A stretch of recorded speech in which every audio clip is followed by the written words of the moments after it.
علی بھائی اگلا سوال ہے، پاکستان میں یونیورسٹیز کے نیو کمر اسٹوڈنٹس کے ساتھ ان کے سینئر کی جانب سے فولنگ کے نام پر انتہائی ہتک امیز رویہ اختیار کیا جاتا ہے، بلکہ بعض اوقات تو شرم و حیا کی تمام حدیں پار کر دی جاتی ہیں۔ اسلام میں اس طرح کی فولنگ کرنا کہاں تک درست ہے؟ اس طرح کی فولنگ کرنا حرام ہے اور جہنم میں لے جانے والا کام ہے، یہ ہے ورڈکٹ میری طرف سے۔ اور آپ میں سے شاید جو لوگ یونیورسٹیز میں گئے ہیں انہی کو آئیڈیا ہے، باقی لوگوں کو تو نہیں آئیڈیا یہ کتنی بری قسم کی فولنگ ہوتی ہے یونیورسٹیز کے اندر۔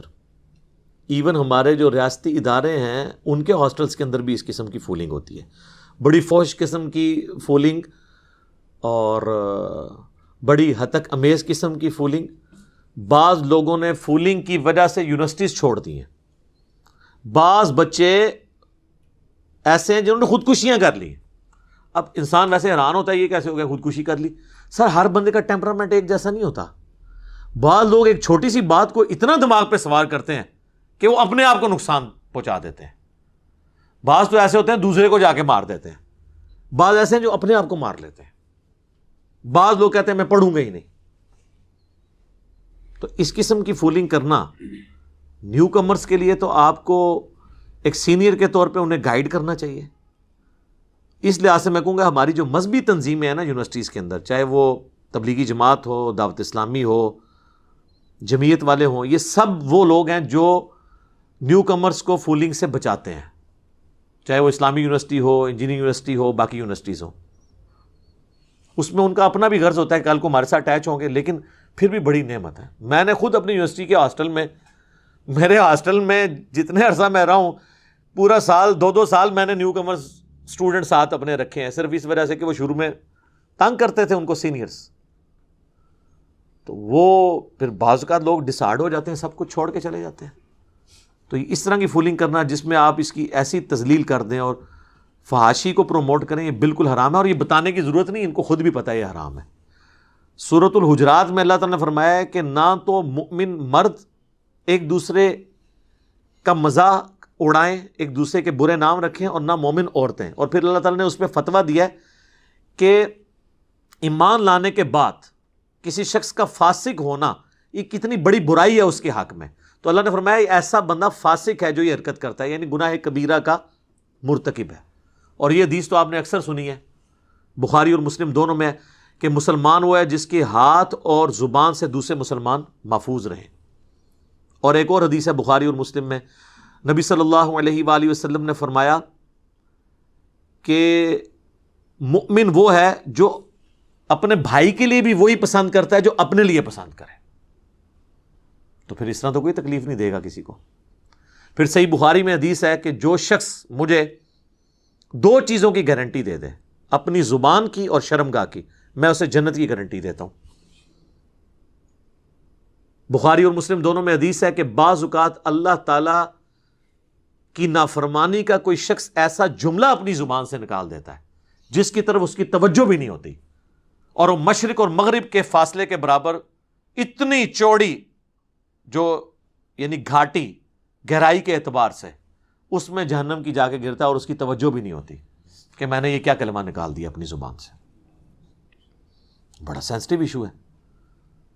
جامعہ ترمذی میں حدیث ہے، موقوفاً ہے، وہ صحابی کہتے ہیں کہ نبی الاسلام کے ریفرنس سے بھی موجود ہے، موقوفاً بھی ہے، کہ کسی کو عیب مت لگاؤ، کسی کا مذاق مت اڑاؤ، کسی کو آر مت دلاؤ۔ اور پھر وہ کعبے کو مخاطب کر کے کہتے ہیں کہ کعبہ تیری حرمت اور عزت ہے، لیکن اللہ کے نزدیک ایک مومن کی عزت تجھ سے بھی بڑھ کے۔ پھر بخاری مسلم کی وہ حدیث، یوم النحر والا خطبہ، نبی علیہ السلام فرمایا کہ تمہاری جان، مال، عزت، آبرو ایک مومن کی دوسرے کے لیے حرام ہے کہ اس کی وہ حرمت کو پامال کرے، جس طرح کہ آج کے اس دن کی حرمت ہے، اس مہینے کی اور اس شہر مکہ کی حرمت ہے۔ یعنی جس طرح ذوالحجہ کی، یوم النحر کی، قربانی کے دن کی اور مکے کی حرمت ہے، اللہ کے نزدیک ویسی حرمت ایک دوسرے کی جان، مال، عزت اور آبرو کی ہے۔ تو لوگ تو نہیں خیال کرتے۔ جامعہ ترمذی میں حدیث ہے، ہلاکت ہے، ہلاکت ہے، ہلاکت ہے اس شخص کے لیے جو محض لوگوں کو ہنسانے کے لیے جھوٹ بولتا ہے، اس کے لیے ہلاکت ہے۔ کتنا خطرناک معاملہ ہے. تو مزاح ہے اسلام میں, مذاق اڑانا نہیں ہے. اس پہ میری الگ سے ایک ویڈیو ہے, وہ ٹاپک دوسری طرف چلا جائے گا.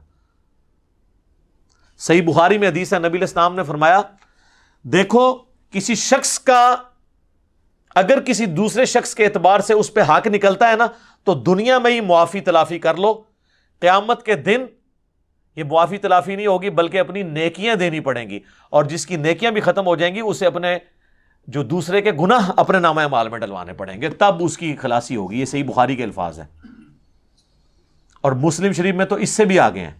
نبی علیہ السلام نے فرمایا جانتے ہو مفلس کون ہے؟ صحابہ نے کہا ہم تو مفلس اسی کو سمجھتے ہیں جس کے پاس دنیا کا متاع مال نہ ہو. آپ نے فرمایا میری امت کا مفلس وہ ہے جو نماز, روزہ, حج, زکوٰۃ ڈھیروں ڈھیر لے کے آیا, لیکن اس حال میں کہ دنیا میں کسی کو گالی دی, کسی کو مارا, کسی کو پیٹا, کسی کی عزت پامال کی, کسی کا خون بہایا, ذہنی ٹارچر کیا کسی کو, تو قیامت والے دن وہ شخص آ کے کہے گا اللہ مجھے بدلہ چاہیے, تو اللہ تعالیٰ فرمائے گا اتنی اتنی نیکیاں اس کے بدلے لے لو, کیونکہ آخرت کے دن کی کرنسی کیا ہے؟ نیکیاں. حتیٰ کہ اس کی ساری ڈھیروں ڈھیر نیکیاں ختم ہو جائیں گی, اور ابھی بھی لوگ باقی ہوں گے جنہوں نے بدلہ لینا ہوگا. پھر اللہ فرمائے گا اس کی نیکیاں تو ختم ہو گئی ہیں, اب اس طرح کرتے ہیں کہ تمہارے گناہ اس کے نامہ اعمال میں ڈالتے ہیں. وہ نیکیاں کیا گناہ بھی بڑھانے شروع ہو جائیں گے, اس کے نیکیاں تو ختم ہوئی, اور پھر اسے دوزخ میں ڈال دیا جائے گا. نبی علیہ السلام فرمایا میری امت کا مفلس یہ شخص ہے. اللہم لا تجعلنا منہم, اللہم اجرنا من النار. اور یہ انصاف کا معاملہ اس حد تک ہے کہ صحیح مسلم میں حدیث ہے کہ دنیا میں اگر کسی سینگ والی بکری نے بغیر سینگ والی بکری کو سینگ مارا ہوگا نا, تو اللہ تعالیٰ بغیر سینگ والی بکری کو سینگ دے گا, اور جس کے سینگ تھے دنیا میں اس کے سینگ ختم کر کے کہے گا اب اس سے بدلہ اتار. اگر جانور بھی بدلہ اتاریں گے تو انسانوں کا بدلہ نہیں دلایا جائے گا. تو لہٰذا یہ فولنگ کرنا, کسی کی دل آزاری کرنا, کسی کو زبان سے ٹارچر کرنا, کسی کو تکلیف دینا, یہ تو اپنے لیے جہنم کمانے والی بات ہے. تو اس طرح کی یونیورسٹیز میں جتنی فولنگز ہو رہی ہیں, ویسے تو اب جب سے سیاسی جماعتوں کا اثر و رسوخ یونیورسٹی سے ختم ہوا ہے اور تھوڑا سا پڑھائی کا کلچر عام ہوا ہے, اب کافی حد تک فولنگ کنٹرول ہو گئی ہے, لیکن ابھی بھی 100% نہیں ہوئی ہے. یونیورسٹی انتظامیہ کا کام ہے کہ وہ اس کے اوپر چیک رکھے, کیونکہ بعض اوقات بڑا یعنی بے حیائی والے معاملات اس کے اندر ہوتے ہیں اور لوگ بڑے ڈسہارڈ ہوتے ہیں.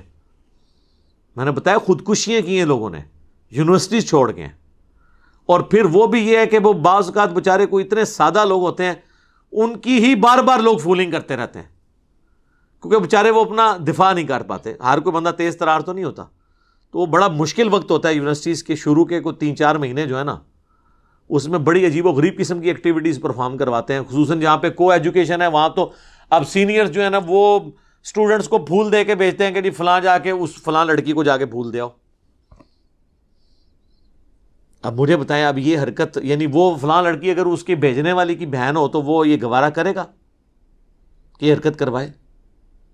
اس میں پھر بعض اوقات پھر معاملات بگڑ بھی جاتے ہیں, لڑائی جھگڑے تک بھی نوبت آ جاتی ہے, شکایت ہو جاتی ہے, الٹا اس بیچارے کا قصور ہی کوئی نہ ہو اس کا نقصان ہو جائے, دشمنیاں پر اپنے لگ پڑتی ہیں, اور یہ معاملات پھر آگے سے آگے چلتے ہیں. لہٰذا میں تو یعنی یونیورسٹیز کا یہ جو فولنگ والا ایشو ہے نا جی, یہ اچھا ہوا سوال آیا, ہم نے اسے انٹرٹین کیا. اس کے حوالے سے بھئی آپ دیندار ہیں دیندار نہیں ہیں جو بھی ہے, یہ معاملہ اللہ اور آپ کا ہے, لیکن جو حقوق العباد والا معاملہ ہے نا یہ اتنا اسٹرکٹ ہے کہ اس کے معاملے میں اللہ تعالیٰ نے کسی کا لحاظ نہیں کرنا جب تک وہ بندہ معاف نہیں کرتا. لہذا دنیا میں بھی اس قسم کی حرکتیں نہ کریں کہ لوگوں کے دل سے آپ کے لیے غم نہ جائے, غصے کی کیفیت ہو, اور وہ بس انتظار کر رہے ہوں کہ جب مجھے موقع ملے گا تو میں نہیں چھوڑوں گا. یہی ہوتا ہے نا.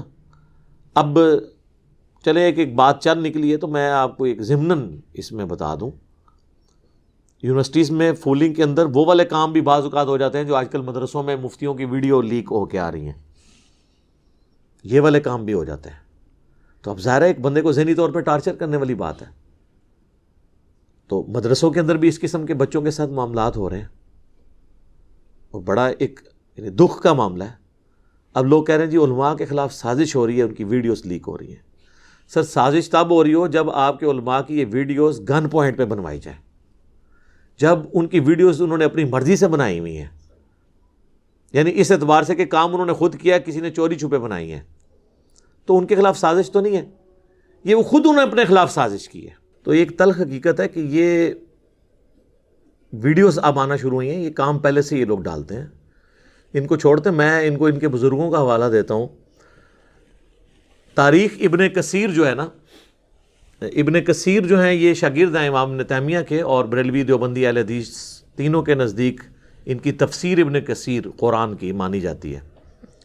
انہوں نے تاریخ ابن کثیر بھی لکھی ہے، اس کے اندر انہوں نے یہاں تک لکھا ہے اس ولید بن عبد الملک والے چیپٹر کے اندر، جب خلفاء کا وہ ذکر کرتے ہیں، یعنی جو ملک ہیں ان کا ذکر، اس میں وہ لکھتے ہیں کہ ہمارے جو مسلمانوں کے حکمران ہیں، حکومتی عہدے دار ہیں، قاضی ہیں یعنی ججز، اور مذہبی پیشوا، اور یہ جتنے انہوں نے دینی سارے وہ عہدے گنوا کے نا ایک ایک کا ذکر کر کے، ہم انشاءاللہ جے پی جی ڈال دیں گے عربی والا، کیونکہ اردو ترجمے میں انہوں نے اس کو کھا ہی دیا ہے، کیونکہ ترجمہ کرنے والے خود اس میں بیچ میں آ رہے ہوتے ہیں نا، ان کے مدرسے آ رہے ہوتے ہیں۔ یہ سارا لکھا انہوں نے کہا یہ سب کے سب قوم لوط والے عمل میں مبتلا ہیں سوائے چاند ایک کے۔ یہ 700 سال پہلے کی بات ہو رہی تھی، ہن کتنا کام چکیا ہوئے گا۔ اور پھر آگے انہوں نے لکھا ہے کہ آپ جب سفر پہ جائیں تو اپنے بچوں کو، وہ کہتے ہیں نا دوا جو ہے بچوں کی پہنچ سے دور رکھیں، انہوں نے کہا اپنے بچوں کو ان کی پہنچ سے دور رکھیں سفر کے دوران، یعنی جو علماء کرائم ہے، یعنی علماء سو کی بات کر رہا ہوں، عزت والے علماء کی نہیں بات کر رہا، علماء حق کی بات نہیں کر رہا۔ تو یہ تو آپ چھوڑ دیں۔ یہ ارواح ثلاثہ کتاب ہے جس میں ارواح ثلاثہ 3 روح ہیں، 3 بزرگوں کے حالات زندگی ہیں اس میں، دیوبند کے۔ اس میں حکایت لکھی ہوئی ہے کہ رشید احمد گنگوئی صاحب جو ہے نا، اور قاسم نانوتوی جنہوں نے مدرسہ دیوبند بنایا، قاسم نانوتوی، یہ وہی قاسم نانوتوی ہیں جن کے بارے میں اسی کتاب میں لکھا ہے کہ مرنے کے 6 سال کے بعد قبر سے نکل کے مولویوں کی صلح کروا کے دوبارہ قبر میں چلے گئے، خواب میں نہیں بیداری میں۔ یہ وہ والے مشہور زمانہ قاسم نانوتوی صاحب جنہوں نے مدرسہ دیوبند بنایا۔ تو ان کے بارے میں لکھا ہوا ہے کہ ان کو رشید احمد گنگوئی صاحب جو ان کے شیخ تھے، وہ کہنے لگے کہ میاں آپ ہمارے ساتھ بستر پہ لیٹ جائیں۔ وہ بڑے عجیب و غریب قسم کے الفاظ ہیں، میں تو اس طرح کے پڑھ کے بھی نہیں سناتا، آپ کو جے پی جی لگا دیں گے، آپ خود پڑھ لیجیے گا۔ وہ اپنے ساتھ لٹاتے ہیں، پھر خود ساتھ ان کے لیٹ جاتے ہیں، اس کے بعد وہ پھر کروٹ ان کی طرف کرتے ہیں، پھر ان کے سینے پہ عاشق صادق کی طرح ہاتھ رکھتے ہیں۔ یہ الفاظ موجود ہیں، عشق مجازی ہوئے گا، جس طرح مادھو لال سہندہ بھی عشق مجازی ہے، ہندو منڈا تے بابا جڑا مسلمانہ دا، ٹھیک ہے جی۔ اور پھر اس پہ قاسم نانوتوی صاحب کہتے ہیں کہ حضرت یہ لوگ کیا سوچیں گے، یہ جو آپ ان کا لوگوں کو کہنے دو جو کہتے ہیں۔ تو اب آپ یہ چیز دیکھیں، یہ ساری چیزیں وہ پبلکلی کر رہے تھے، پبلکلی اتنا ہی کر سکتے تھے نا، اگلا سٹیپ تو وہ چپ چپ آگے ہوتا ہے نا، پبلکلی یہی کچھ ہی ہو سکتا ہے نا، اس سے آگے تو پبلکلی تو نہیں کر کے دکھا سکتے۔ تو جتنا پبلکلی زیادہ سے زیادہ پاسبل تھا انہوں نے کر کے دکھایا ہے، اور اس سے بڑی بیوقوفی ان لوگوں کی جو یہ پرنٹ کر رہے ہیں۔ اب ہم پہ تو نہیں غصہ کھانا چاہیے، یہ پرنٹ تو آپ لوگ خود کر رہے ہیں، یہ نہیں ہے کہ یہ بریلویوں نے پرنٹ کیا ان کے بارے میں، یہ تو خود انہوں نے پرنٹ کیا اپنے بارے میں۔ تو یہ سلسلہ شروع سے ہی اس طریقے سے چلتا آیا ہے۔ اب لیکن یہ اتنا ہی اس میں رپورٹ ہوا ہے، اگلی قسط جو ہے نا اس کتاب میں نہیں لکھی ہوئی، ہو سکتا ہے ہو سکتا ہے نہ ہو، مطلب میں اس کا نہ انکار کرتا ہوں نہ اقرار کرتا ہوں، کیونکہ اگر میں نے انکار کر دیا تو اللہ کے حضور پکڑا نہ جاؤں، اقرار کر لیا تب بھی پکڑا جا سکتا ہوں کہ بھئی تجھے کون سا پتا چلا تھا کہ یہ ہو گیا۔ اس نے ظاہر رکھتے ہیں کہ اس سے آگے نہیں معاملہ گیا ہوگا پبلکلی، لیکن جتنا گیا وہ اتنا بھی ہمارے لیے کافی ہے۔ یہ سٹیٹمنٹ پڑھ کے مدرسے کے اسٹوڈنٹ کو اپنے بزرگان دین کی یہ علمی خدمات یہ لوگ بتا سکتے ہیں، تو آپ دیکھ لیں۔ دوسری کی اس میں بیان کر دئیے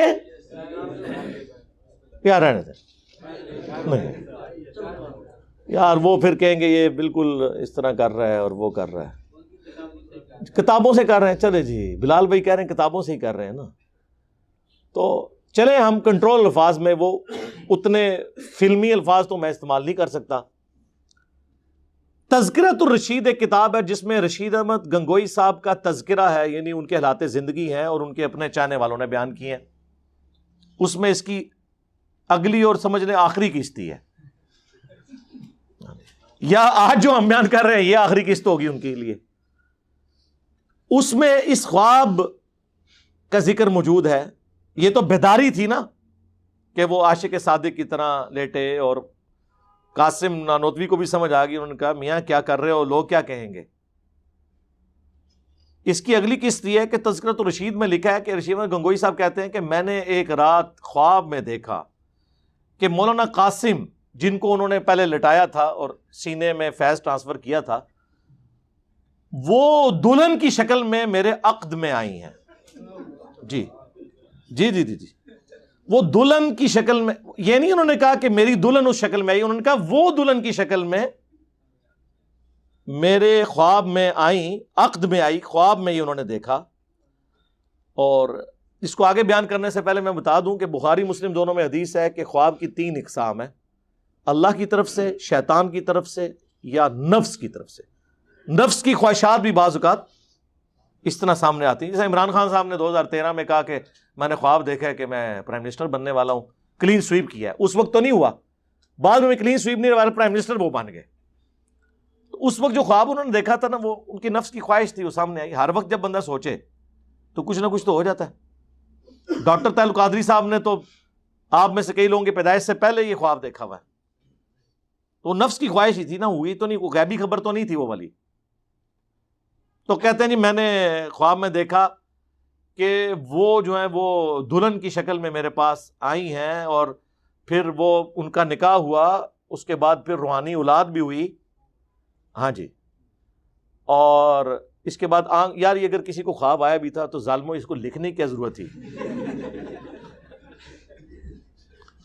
اور اس میں وہ لکھتے ہیں، اور پھر آگے اب لکھنے والے کو بھی شرم نہیں آ رہی، اب اس کی وہ تعویل کر رہا ہے، وہ کہہ رہا ہے جی یہ خواب کی تعبیر اصل میں یہ تھی کہ مولانا قاسم نانوتوی صاحب نے رشید احمد گنگوئی صاحب کے شاگردوں کی، اسٹوڈنٹس کی تربیت کرنی تھی بات میں، تو اس سے انہوں نے یہ بھائی تربیت کرنے کے لیے بیوی بن کے ان کے عقد میں آنا اور پھر اس سے اولاد پیدا ہونا، یہ پورا کام ہونا ضروری تھا۔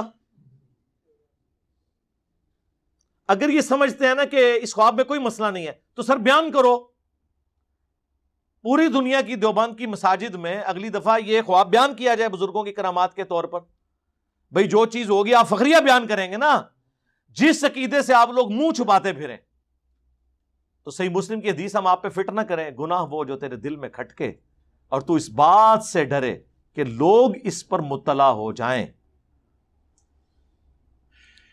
چلے آپ تشریح کے ساتھ بیان کرتے ہیں، لیکن ان کو پتہ ہے کہ اب لوگ جو ہیں وہ بٹ دماغ نہیں ہیں، لوگ تو پوچھیں گے میاں یہ کیا ہوا۔ اسی لیے میں نے اپنے اسٹوڈنٹس کو کہا کہ ان کو آپ سمجھانے کے لیے پورا واقعہ لکھیں گے تو ان کا دل دکھے گا، آپ صرف لکھ دیا کریں میاں، آگے وہ سائن اس طرح، وہ جو سیدھی لائن اور نیچے چھوٹا سا ٹھمکا، ایکسکلیم ود جوائے یا ایکسکلیم ود سارو، وہ سائن ڈال دیا کریں۔ تو اب یہ چیزیں انہوں نے کتابوں میں چھاپی، ہم صرف راوی ہیں بیان کرنے والے، ان کا دین اس قابل نہیں ہے، ان کے بابوں کا دین، کہ اس کو یہ بیان بھی کر سکے۔ پھر لوگ کہہ رہے ہیں فرینزک کروا رہے ہیں، یہ جی ویڈیوز ہی جعلی نکل رہی ہیں، واہ واہ۔ اور ایک مفتی صاحب کہتے ہیں کہ جی وہ چہرہ میرا دھاڑ نیچے کسی اور کا لگا ہوا ہے، تو آپ جو چہرے سے بھی جو کچھ کر رہے ہیں، جو آپ یعنی اس سے اذکار کر رہے ہیں، وہ سارے لوگوں کو نظر نہیں آ رہے، اس چہرے سے جو پھول جھاڑ رہے ہیں وہ لوگوں کو نظر نہیں آ رہے ہیں، دھاڑ اگر کسی اور کا لگا ہوا ہے سب کو نظر آ رہا ہے۔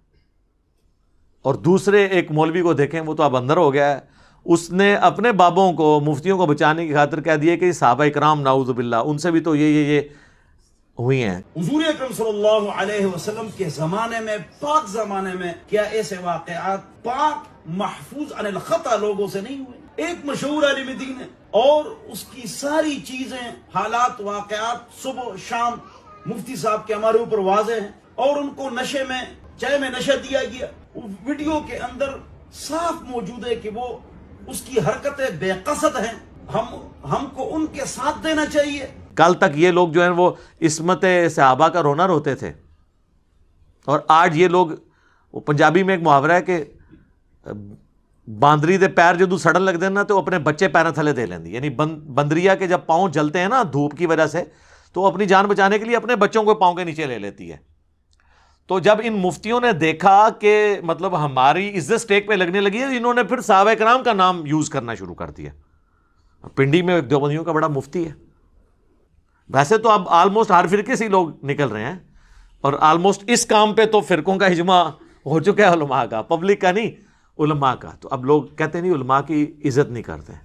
آپ عزت اہل حدیث کی بھی آئی ہیں، ان کی بھی ویڈیوز آئی ہیں، کوئی نہیں بچا، ساروں کی آ رہی ہیں. بہرحال اس سے یہ فائدہ ہوا ہے، آئندہ کے لیے یہ لوگ محتاط ہو جائیں گے.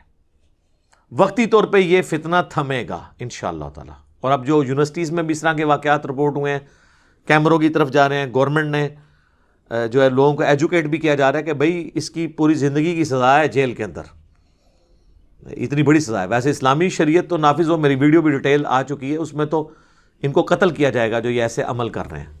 اور مفعول بھی اگر رضامند تھا تو دونوں قتل ہوں گے، اور اگر صرف فاعل نے زبردستی کی ہے تو صرف اسے قتل کیا جائے گا. جامع ترمذی میں، ابو داؤد میں یہ ساری احادیث موجود ہیں. میں نے ڈیٹیل کے ساتھ پچھلے دنوں ویڈیو ریکارڈ کروا دی، وہ آپ دیکھ لیں. قوم لوط والا عمل مدارس میں، اور مفتی عزیز الرحمان سکینڈل کے نام سے، تو آپ کو پتہ چل جائے گا. تو فولنگ سے بات شروع ہوئی تھی تو یہاں تک چلی گئی. چونکہ میں نے وہ رٹی رٹائی باتیں تو نہیں کرنی ہوتی، جو بھی کرنٹ افیئر چل رہے ہوتے ہیں میں ساتھ اس کو ایڈجسٹ کر دیتا ہوں تاکہ ریکارڈنگ میں آ جائے. کہتے ہیں نا جی موضوع نہ بنایا کریں، ویسے راہ چلتے بات ہو جائے. یہ بھی ایک علماء کا ہوتا ہے کہ آپ جمل صفین نہروان کو موضوع نہ بنائیں، ہاں راہ چلتے کو حدیث بیان کر دیں. انبیاء کرام کی جو اجتہادی خطائیں قرآن میں ذکر ہوئی ہیں ان کو موضوع نہ بنائیں، ہاں تلاوت کے دوران کبھی ترجمہ تفسیر کلاس میں آ جائے تو اس طرح بیان کر دیں. تو سر آج میں نے آپ کو موضوع نہیں بنایا، موضوع تھا یونیورسٹیز کی فولنگ. تو راہ چلتے ہوئے آپ نے جو اپنے اسٹوڈنٹس کو فول بنایا ہوا ہے، اور حافظ ابن کثیر نے جو لکھا ہے کہ ان کے زمانے میں بھی یہی کچھ ہوتا تھا اور کثرت سے ہوتا تھا. میں نے جب عیدی صاحب کے بارے میں سٹیٹمنٹ ان کے دفاع میں دیتے ہوئے کہا تھا کہ کسی ایک مدرسے کو آپ کلین چٹ دے سکتے ہیں، کثرت میں ہوتا ہے اللہ ماشاء اللہ، یہ لوگ برا مان گئے تھے. تو حافظ ابن کثیر نے تو لکھا ہے کہ یہ سارے علماء، سارے قاضی، ساری حکومتی مشینری، یعنی آج کل کے سارے بزرگان دین اس زمانے میں مبتلا ہے سوائے ان کے جنہیں اللہ بچا لے. اندازہ کریں، وہ تو انہوں نے تو سارے کہا اللہ ماشاء اللہ، یعنی تھوڑے سے لوگ بچے میں، کثرت کا انہوں نے ذکر کیا. تو یہ حافظ ابن کثیر پہ کیا فتویٰ؟ یہ کوئی حافظ ابن کثیر نے تو میری ویڈیوز دیکھ کے تو یہ نہیں تاریخ ابن کثیر میں یہ باتیں لکھی ہیں، تو پہلے کی لکھی ہیں. اور اس سے بڑی بےایمانی دیکھیں، جنہوں نے نفیس اکیڈمی والوں نے اردو ترجمہ کیا ہے، انہوں نے یہ الفاظ ہی آدھے اس میں سے کھا دیے ہیں. ٹھیک ہے، تو اور وہ جس میں وہ لکھا ہوا تھا نا کہ اپنے بچوں کو سفر کے دوران ان مولویوں سے بچا کے رکھے، تو لکھا ہے کہ اللہ تعالیٰ ایسے کام کرنے والوں کے سائے سے بھی ہمیں محفوظ رکھے. یہ ترجمہ کر دیا اس کا، وہ لکھے ہی نہیں جو انہوں نے عربی لکھا سی. لاواں گے اسی عربی بھی لائیں گے بھارت. ایک کہتے نا عربی والا دیو سانو جی، البدایہ دا عربی والا تو انہوں دیاں گے، تسی یہ پڑھ کے سنا دیو اپنی پبلک دے سامنے. جس طرح احمد دیداد نے کہا تھا نا جیمی سویگارڈ سے کہ انجیل میں ایسی ایسی ولگر باتیں ہیں تورات کے اندر، انجیل کے اندر چونکہ ٹیمپرڈ ہے، کہ تم یہ 5000 کے مجمع میں وہ پڑھ کے سنا دو اور بتاؤ کہ اللہ کا کلام اس طرح کا ہوتا ہے. تو بڑا وائٹ کرتا رہا، پھر وہ تنگ آ گیا جب اس کا چہرہ سرخ ہوا اور وہ بڑی تیزی تیزی سے پڑھتا جا رہا ہے، اور جتنے لوگ سن رہے ہیں ان کا بھی رنگ فاقو ہو رہا ہے کہ یار اتنی گندی باتیں لکھی ہوئی ہیں اس میں. تو میں بھی ان کو کہتا ہوں کہ یہ پڑھ کے بتا دو. اور یہ حافظ ابن کثیر کوئی سند کی ضرورت نہیں ہے، ابن کثیر نے خود لکھا ہے، انہیں نقل نہیں کیتا کسی کو لوں کہ فلاں نے فلاں سے سنا، فلاں نے نہ، وہ کہتا ہے میں اپنے زمانے میں دیکھ لیا. آج حافظ ابن کثیر دی ایک ضرورت ہے، ایسے حافظ ابن کثیر دی جو آج دے زمانے کرے. تو وہ کام یوٹیوب حافظہ اللہ، واٹس ایپ دامت برکاتہم عالیہ، فیس بک مدہ ذلہ کر رہا ہے ان کی جگہ پہ، اللہ کا شکر ہے. تو ہم تو چاہتے ہیں کہ اس سے اصلاح ہو، مقصد یہ نہیں ہے. وہ کہتے ہیں نا جی علماء کی بدنامی ہو رہی ہے، اس طریقے سے باقی لوگ بھی کہتے ہیں جی یہ جو انٹرنیشنل رپورٹس آتی ہیں کہ یہ جتنی پورن ویڈیوز ہیں سب سے زیادہ پاکستان میں دیکھی جاتی ہیں، ٹاپ پہ ہے پاکستان، تو پاکستان کا اسلامی تشخص پامال ہو رہا ہے. بھئی آپ خود تشخص پامال کر رہے ہیں، رپورٹیں تو بالکل درست ہیں کہ دیکھی جا رہی ہیں. آپ لوگوں کو ایجوکیٹ کریں کہ ایسا کام نہ ہو. یعنی جو غلطی ہائی لائٹ کر رہا ہے آپ کہہ رہے ہیں کہ یہ غلطی اس لیے ہوئی ہے کہ اس نے ہائی لائٹ کی ہے. واہ واہ واہ. تو اس طرح تو آپ کبھی بھی، یہ وجہ ہے کہ آپ ترقی نہیں کر سکے. ترقی وہی قومیں کرتی ہیں جو اپنی غلطیوں سے سبق سیکھتی ہیں. غلطی نکالنے والے کو یہ نہیں کہتی ہیں کہ تم میری غلطی کیوں کڑی، اس لیے ہم لرن نہیں کر رہے. میں اس لیے کہتا ہوں فریڈم آف ایکسپریشن ہونا چاہیے، میڈیا کو آزاد ہونا چاہیے. جو لوگ حکومتی وزراء کے اوپر یا ریاستی اداروں کے اوپر جائز کرٹیسزم کرتے ہیں، آپ حوصلہ رکھیں اس کو سننے کا. اس کے بغیر آپ کی اصلاح نہیں ہوگی. آپ کی اصلاح آپ کے چاپلوس لوگوں کی وجہ سے نہیں ہونی جنہوں نے آپ کو ہمیشہ پازیٹیو پکچر پیش کرنی ہے، بلکہ آپ کے مخالفین کی باتوں سے ہوگی.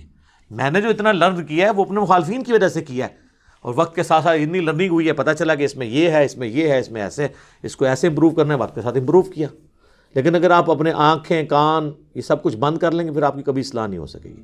تو بہرحال یہ فولنگ کرنا حرام ہے جی، یونیورسٹیز میں ہو، مدارس کے اندر جو ہے وہ تو اللہ معافی دے، وہ تو یونیورسٹی میں تو 3 مہینے کے لیے فولنگ ہوتی ہے، یہاں تو 3 سال فولنگ ہوتی رہی ہے. یہ جو مفتی صاحب کی ویڈیو تھی، تو فولنگ تو ساری جگہ چل رہی ہے. اللہ تعالیٰ اس طرح کے شر سے ہمیں، ہماری اولادوں کو، پوری امت کو محفوظ فرمائے. آمین. جزاک اللہ.